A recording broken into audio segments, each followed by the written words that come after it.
Let's Get To presents 5, 4, 3, 2, 1.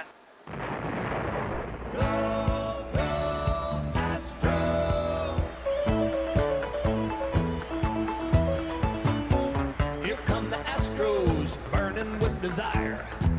Here come the Astros, breathing orange fire. Here come the Astros, with winning on their mind. Here come the Astros, number one every time. Go, go, Astros. Alvarez hits a high drive, center field. Veerling's back. This game is turned upside down.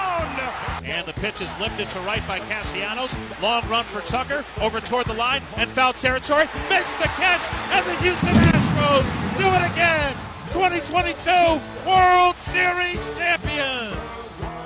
And now, Go Astros. Astros baseball from three guys who've been there since Art Howe had hair.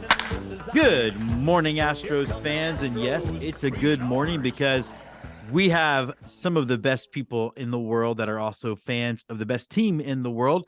Andy Tom Cheston, who's looking around. Andy believes this morning, don't you, buddy? I mean, I have merchandise to say, I believe, but that's about it. I think that's all that matters.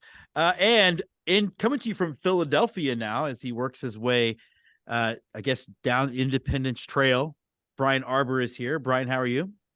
I'm good, and I'm trying to adapt the attitude of one of the park rangers at Independence Hall yesterday, which we went touristing on, who saw me in an Astros shirt and said, man, the Astros have a good team every year. Yeah.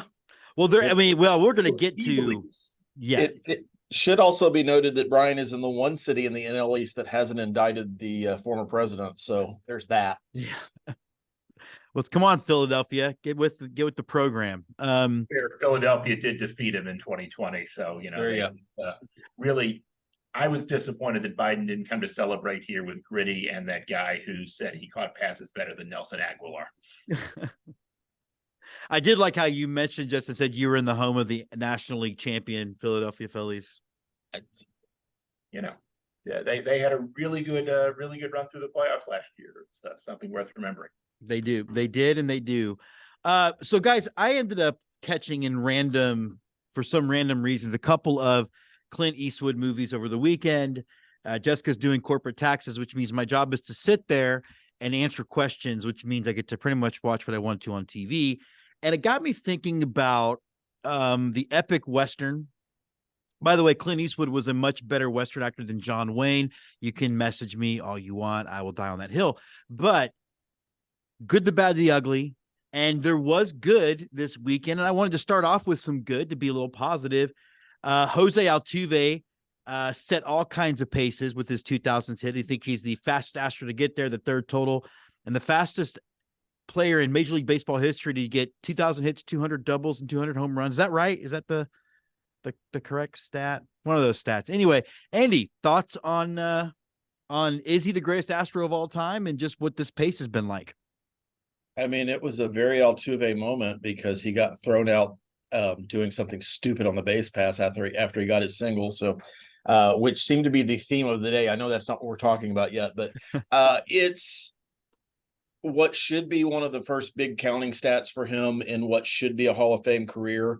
I think 3,000 is going to be a challenge. I don't want to really frame this in what he's not going to do, but for what he came from, it's a fantastic story for a guy that was kicked out of a tryout camp twice, I believe, had to beg to get a third chance, was told throughout every level of the minors, yeah, you're a cute story, but it's not going to work once you move up to the next level. And he kept moving up to the next level. And once he got to the major leagues, it was, you're never going to be able to field the position. You're not going to be able to hit enough to stick, enjoy, your time in the show, but that's going to be about it.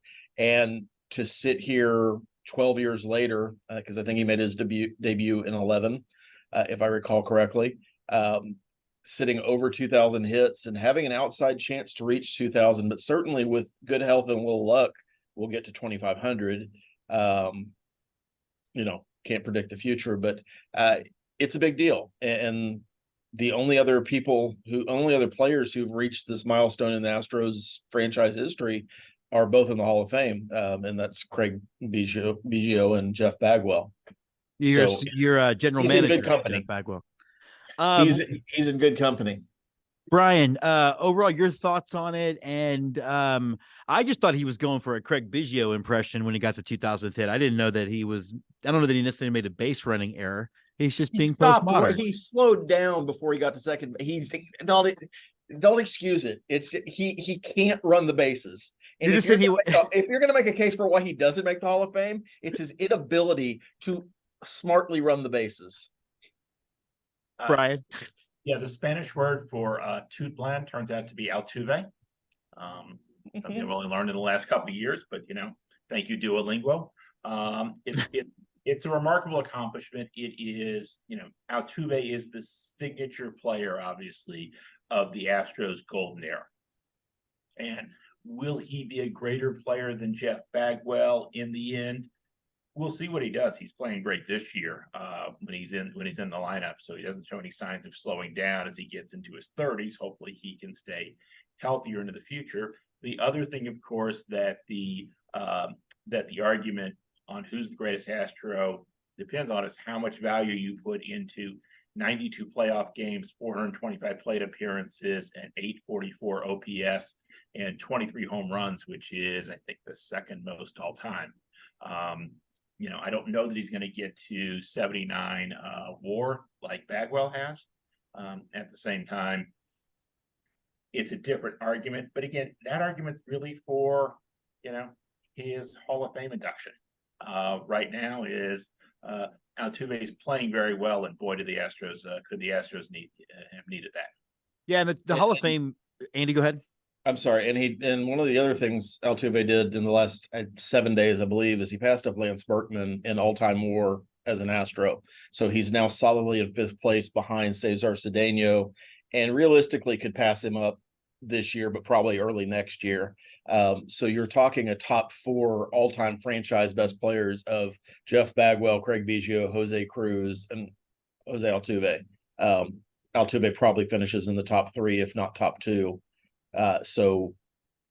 He's, to Brian's point, he's the face of the franchise. The Astros have tried a number of times to give that title to different guys.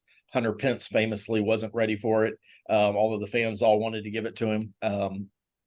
Altuve is the guy that they didn't want to give it to, and he made it his own and kind of took it.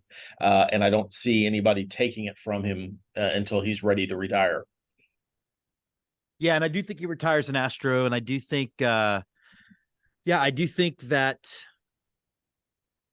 like you said, what a story. I mean, and the funny thing is we'll have the debate about the Hall of Fame, and it seems to me just at this point that while baseball fans haven't forgiven him, the baseball media seems to have disassociated with him with the scandal, and that seems like the first best step to him eventually getting into the Hall of Fame.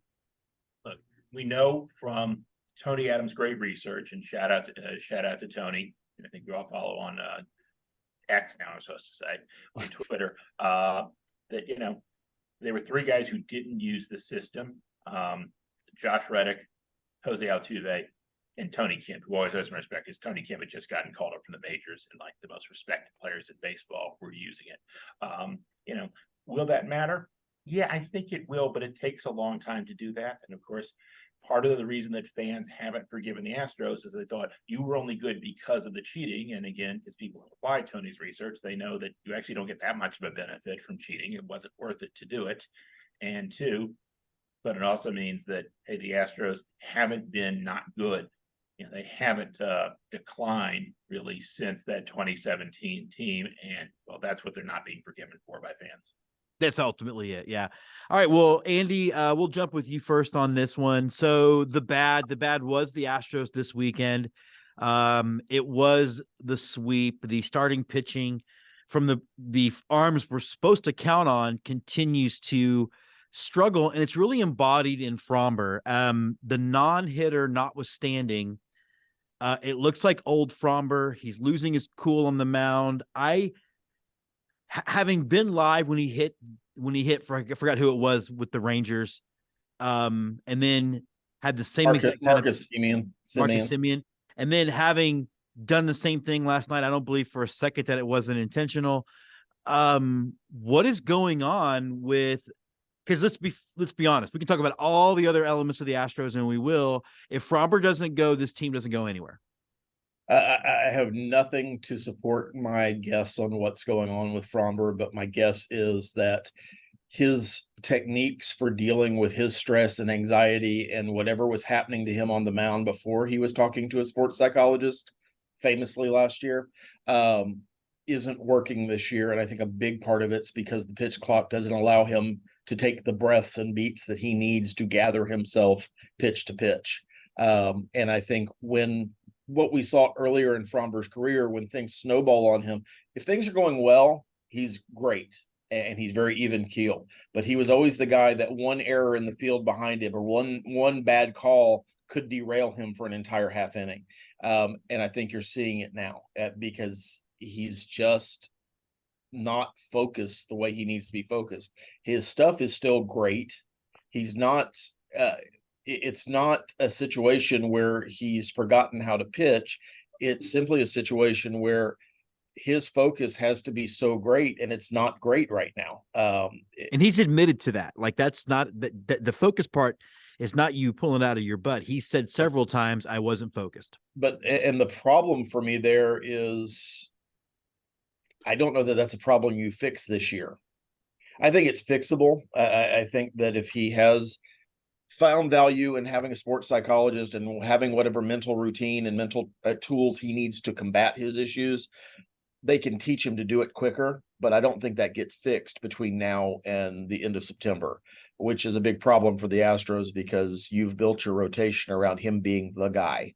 So I don't know what can happen, what needs to happen. His security blanket of Martin Maldonado, his the way that he is pampered by and pumped up by Dusty Baker doesn't seem to be helping. So I don't know that there's an answer. I don't know that it's a matter of throwing a pitch less or more or in different situations. I think it is simply he's got to find something inside his brain that helps him calm down during an appearance. And I wish there was an easier answer. I wish it was stop throwing curveballs on a 2-2 count. That would be great that you could do that. I don't know that there's a lot of light at the end of the tunnel with him. Having said that, his next start could be a no-hitter because he has that kind of stuff a lot of times in the course of a season. I would be happy with just a quality start. I want that guy back from last year where the string of quality starts kind of cemented him as one of the premier starters in the league, and he's not that this year. Certainly not in the second half. Yeah, Brian, what do you think? I'll argue a little bit against the psychology, mostly because he adapted really well to the pitch clock in the first 3 months of the season. And so, yeah, there probably is something to this is sort of snowballing on him, and certainly, throwing at Caballero, and more importantly, maybe he didn't throw at him, but basically his thought was Caballero's a rookie and therefore he's not allowed to complain about getting hit, which is in general a baseball thing that I really hate, that you can only care about things when you're a veteran. There's a sliding scale on when morality matters. But the bigger thing with Framber is he's not getting as many ground balls in recent weeks. And so, yeah, I mean, I noticed that, again, I was at the Rangers meltdown, and before the meltdown happened, you could see it coming because he had one strikeout and I think 5 relatively deep fly balls for the first 6 outs of the game, and none of them were ground balls. Yeah. And so that may suggest it's something more mechanical, how to fix that. I'm not a pitching coach and they shouldn't hire me as one. So they also shouldn't fire the current one, but whatever. I noticed some people saying they should fire some coach or the other. I'd like to note that worked out really well for the Yankees so far this year. So maybe think about that one a little bit more. But anyway, I think it could be I think it could be more mechanical than it is mental. Undoubtedly, there's something mental to it, right? Because he's not in a good, happy place. But, part of that is, none of us are after this weekend.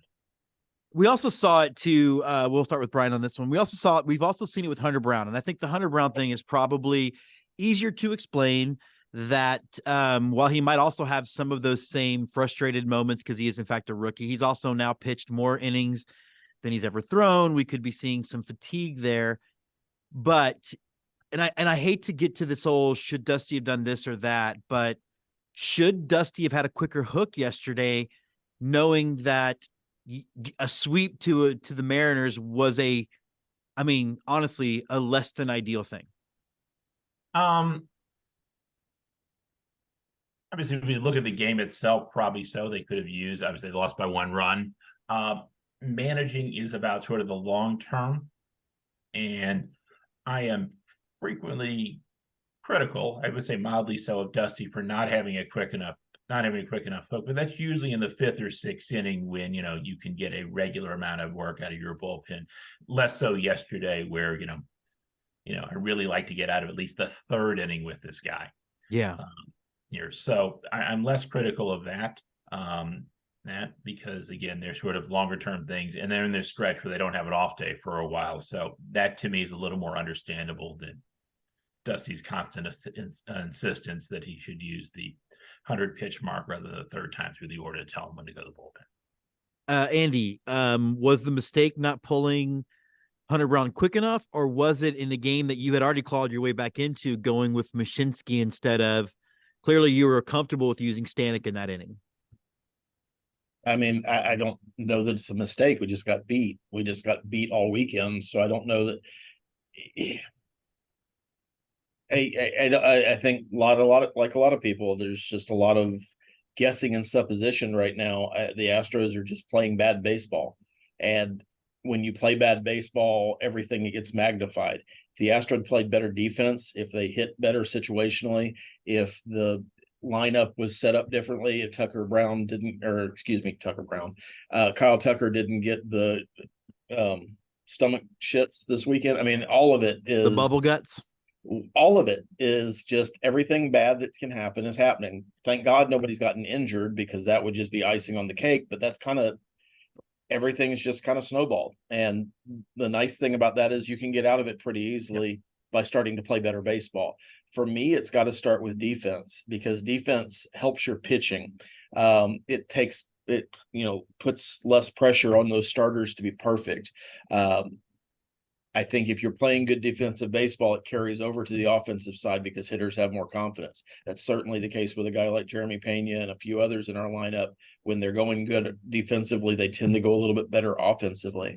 But there's no one aspect of the game that we're playing well in right now. Right. And yeah, there's several brain farts on defense for sure. And nobody was there at this point on Thursday. We were all in a pretty good mood. Yeah. So it's been a bad 3 days out of 6 months. And there's been other bad days. I don't want to belittle that this season hasn't exactly gone the way we want to, but I think we might be to the point of worrying about where we need to be from a playoff perspective than worrying about trying to get the division. The division's still gettable, but we've dug ourselves a pretty big hole with health and performance this weekend and a few other series here and there that were winnable. Well, unfortunately, this weekend would have felt a lot. This weekend would have felt a lot better if you had won the JP France game, for instance. Yeah, you could deal with the other 2 games. And to quote my favorite movie of all time, the hole really right now is all psychological, because really the hole didn't get any deeper because the Rangers also fell flat on their face. Look, now we'll go to the ugly. And we had gotten a comment on the episode on one of the platforms, I can't remember which one, that felt like we were oftentimes too focused on the negative of Astros Twitter. And at first I agreed. And I was like, you know what? I'm tired of talking about it too. And then I kind of remembered, well, that part of our position as this show is the fact that we really are a much more anti or the antithesis of how the fan base tends to react in a knee-jerk fashion. And I am going to bring up the ugly as our fans, because the number of people who have already ceded the division to the Mariners of all people, it's just been pretty gross. Andy, we'll go with you first. I'm not a fan of our fan base. I don't, and maybe, I didn't see that comment. It probably was directed at me a lot because I have a lot to say about it. It is amazing to me, and it's just not the way I learned to watch baseball. So it may just be my old man shouting at clouds moment, but I don't understand how you go pitch to pitch like a knife is going in you every time one of those at bats doesn't work out the way you want it to. And that's what it feels like reading Astros Twitter during a loss. These same people are super pumped up whenever they win. So I may be following the wrong people. Having said that, the merger, the loss of the Texans and the fact that the Cowboys don't necessarily perform well in the playoffs have driven a lot of fans to Astros baseball. And there's a lot of football fans watching baseball that very much don't understand the point that Brian made earlier, that managers and players are playing a season for the long term. This isn't a 16 or 17 game season anymore. This is 162 games. You don't play everybody every game, because if you do, you're looking up in August and September with 26 guys with completely empty gas tanks. And I know I know there are some teams that we play our 4 stars every day. You go look at the Braves, and they've got 4 guys that are playing every game. That's not normal. That is what I would say is an exception to what you would normally see. The Astros tried to do that under AJ Hinch, by the way. And in 2015, they were winning the division, tried to play every game like it was a playoff game, lost the division, made the wild card team. The next year, they tried to do the same thing. And in 2016, didn't make the playoffs. In 2017, AJ Hinch started liberally substituting people and giving people days of rest, which we're not going to talk about because AJ Hinch is now a hero again for a lot of our fan base because he's not Dusty Baker. And there were the same complaints on all of the social media platforms about not playing guys enough. The reality is the Astros have been in the team they have been for the last 6 or 7 years because they do rest their players, and they do not push inning limits, and they do respect a guy that's only caught 48 games in his minor league career or 53 games in his minor league career, that they're bringing somebody along slowly. Fans don't see that. They don't like it. And sometimes it doesn't work out the way that we would hope it would. Yeah. But there is a method to the way the Astros do things, and it doesn't line up with going out full bore like every game is Game 7 of the World Series. Brian, I want you to add on to that, but also I think part of the space we've carved out of this fan base is this is a show for, I guess, people who've been Astros fans for longer than 7 years, and people who really do understand the game of baseball. And I think part of it is we have to acknowledge the fact that we have a relatively immature, knee-jerk fan base. And I think it's okay to draw that distinction, but wanted you to sort of chime in on what Andy had said. Yeah, 2 points here. One is, I suspect what people say on Twitter is no different than what our fathers said at some bar.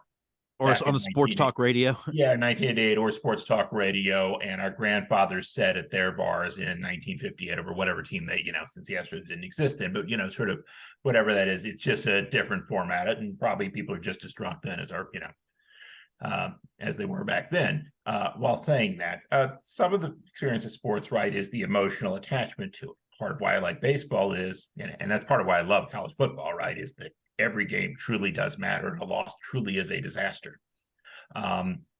Baseball's the opposite. Okay? The Astros lost 3 games this weekend. That sucked. It leaves them still in the playoffs. Yeah.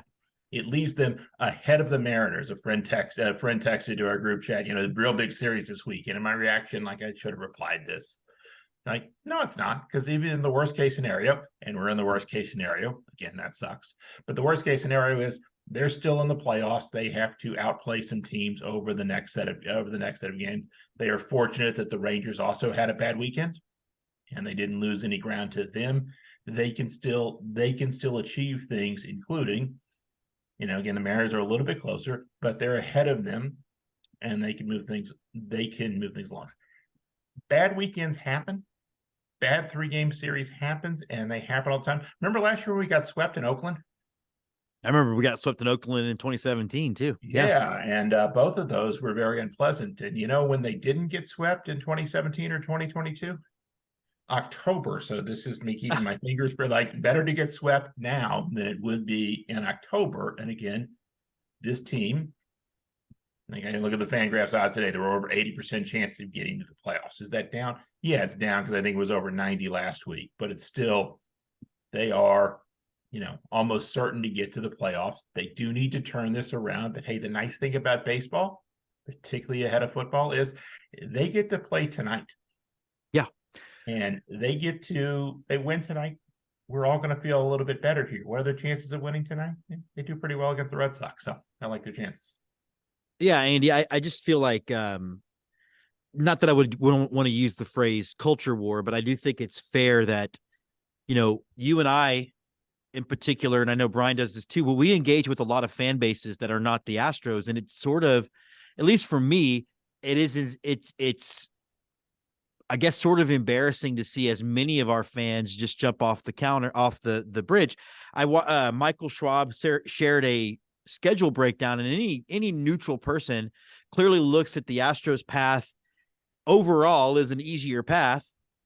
The Mariners path is immediately very easy and then incredibly difficult at the end. Yet the number of people that were seeding the division, it's just, I guess as former military guy, Andy, I can't imagine that guy in a foxhole with me. Here's a principle about lots of things, including particularly about baseball. Just because things are going in one direction doesn't mean they will stay one direction. Just because the Astros have lost the last 3 doesn't mean they're going to lose all the rest of their games this season. If you felt that way this weekend, fine. Like, that is completely understandable. But, as Framber sports psychologists would tell you, take a deep breath, think about things a little bit more here. And hey, they'll probably win some games here coming up soon. The Mariners will probably lose them. Andy, I cut you off. I apologize. Oh, no, it's fine. I can look at the schedule and see that we still have 9 games against the Royals and the A's. I don't think the Rangers or the Mariners have 9 games against the Royals and the A's. So that alone is, part of the strength of schedule deficit that we've been talking about most of the season, because both teams that we are now in a division hunt with got some of those games earlier under their belt than the Astros did. So ultimately, you still have to win the games, so they need to start winning games tonight. They need to take a good chunk of these next, what do we have, 7 of the next 10 against the Red Sox. The Red Sox are still, yeah, I'm sorry, Brian. Apologies to your wife.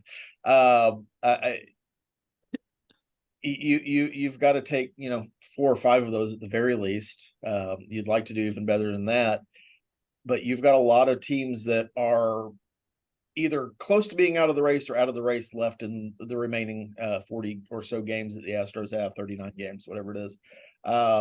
So in that respect, things line up, but I'm of the opinion that this team has constructed, if they're playing their best baseball, it doesn't matter who they're playing. The problem is they're not playing their best baseball. Right. And they can control that.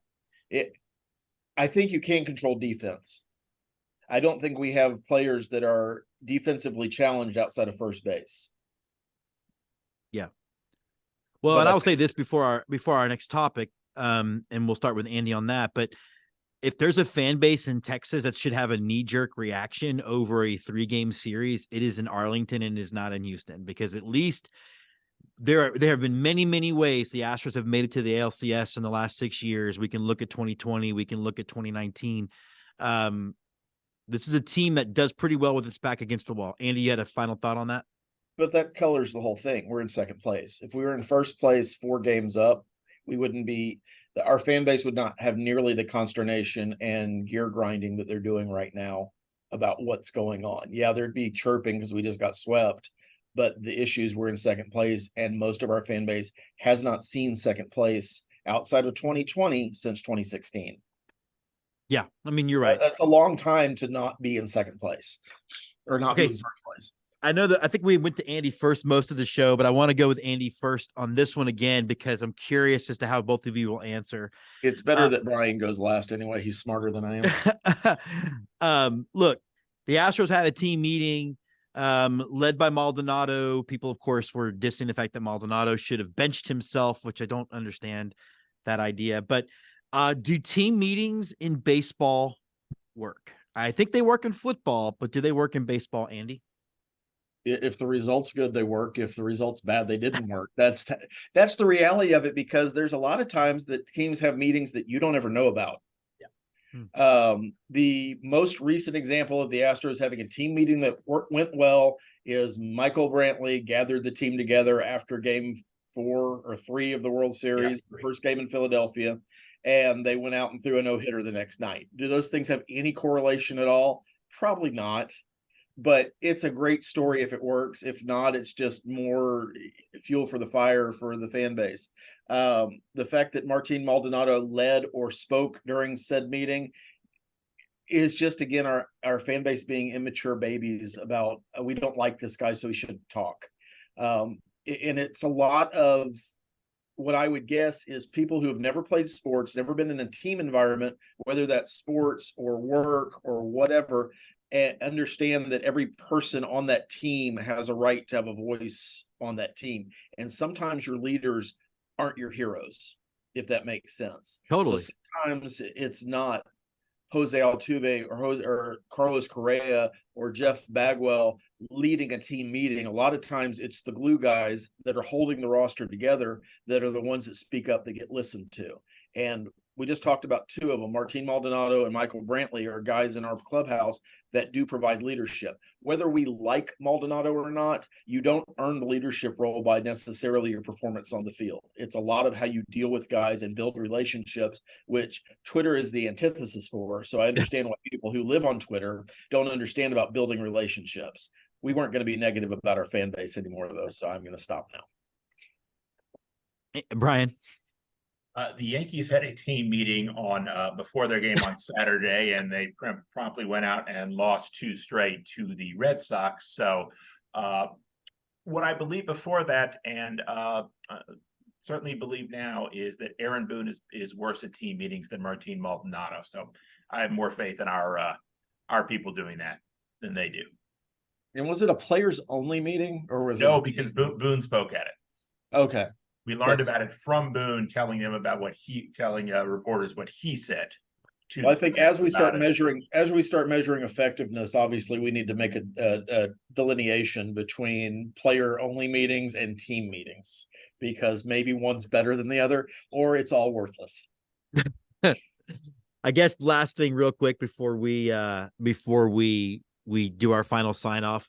We can do a real quick yes or no. Brian, is John Singleton still with the Astros when the season ends? I'm still going to say yes. Andy? Yeah, because I think Abreu's done for the year. I think the back issue, he's past his 15-day mark on the IL now, and he hasn't started taking swings.